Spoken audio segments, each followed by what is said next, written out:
మొదటిది pending bills, రెండోది PRC, మూడోది హెల్త్ కార్డ్స్, తర్వాత సాధారణ బదిలీలు ఉన్నాయి, ఎలక్షన్ బదిలీలు ఉన్నాయి. మాకు గత ప్రభుత్వంలో చేసిన పెండింగ్ ఉన్న బదిలీలు కూడా కొన్ని చేయాల్సి ఉన్నాయి. మొన్న ఈ ప్రభుత్వం వచ్చిన తర్వాత ఎలక్షన్ జరిగిన బదిలీలు ఉన్నాయి. వీటితో పాటుగా సిపిఎస్ ఎంప్లాయీస్ ఉంది, మెయిన్ డిమాండ్గా 317 డిమాండ్ ఉంది. మేము కొన్ని డిమాండ్లు ప్రాధాన్యత పరంగా పెంచుకుంటూ పోతున్నాం. ఇప్పుడు ఎమర్జెన్సీ అన్నప్పుడు కొన్ని ఆ టైంని బట్టి 12.5 హెచ్ఓడి కోటా ఉంటుంది సెక్రటరియట్లో ఇచ్చేది, అక్కడికి వచ్చినా అది ఇంపార్టెంట్ అవుతుంది. అట్లా మాకు చాలా డిమాండ్స్ ఉన్నాయి. ఈ డిమాండ్స్ అన్నీ కూడా కూర్చొని మాట్లాడితే అయిపోయాయి.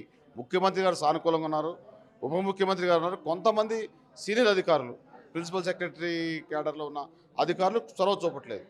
మేము వారి ద్వారా చొరవ చూపాలని కోరుకుంటున్నాం. లేని పక్షంలో ఆటోమేటిక్గా ప్రెస్ మీట్ అనేది జేఏసీ తర్వాత కామన్గా ఉంటుంది.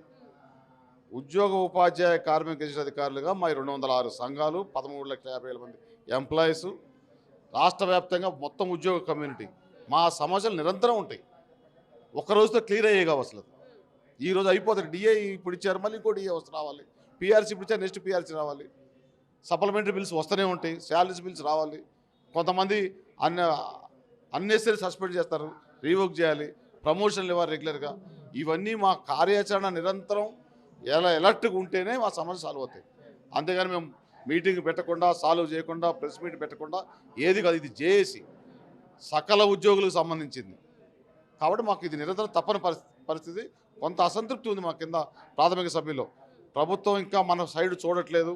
ఇంకా వ్యవసాయదారులకు వెళ్ళి, వ్యవసాయ కార్మికులకు వెళ్ళి, మహిళలకు వెళ్ళి, బడుగు బలైన వర్గాలకు వెళ్ళి, సంక్షేమ కార్యక్రమాలు ఉన్నారు. మనకి ఇంకా గ్రీన్ ఛానల్ ఓపెన్ చేయలేదని మేము అడిగాం. ముఖ్యమంత్రి గారు ఏప్రిల్ నుంచి అని చెప్పారు. చూస్తాం. ఇంకా అదే బడ్జెట్ లేదు అనేది కాదమ్మా. బడ్జెట్ లేకుండా సర్వీస్ దాంట్లో ఎంప్లాయీస్ శాలరీస్ ఇవ్వకుండా కాదు, ప్రాధాన్యత అంశాలు ఉన్నాయి. బడ్జెట్ కూడా వస్తుంది, రాకుండా ఎందుకు ఉంటుంది? గవర్నమెంట్ మేము వసూలు చేసే ట్యాక్స్లు నిండిపోతున్నాయి. మేము చేసే పని అది కదా. గవర్నమెంట్కి బడ్జెట్ లేదనేది కాదు, సఫిషియెంట్గా లేదు.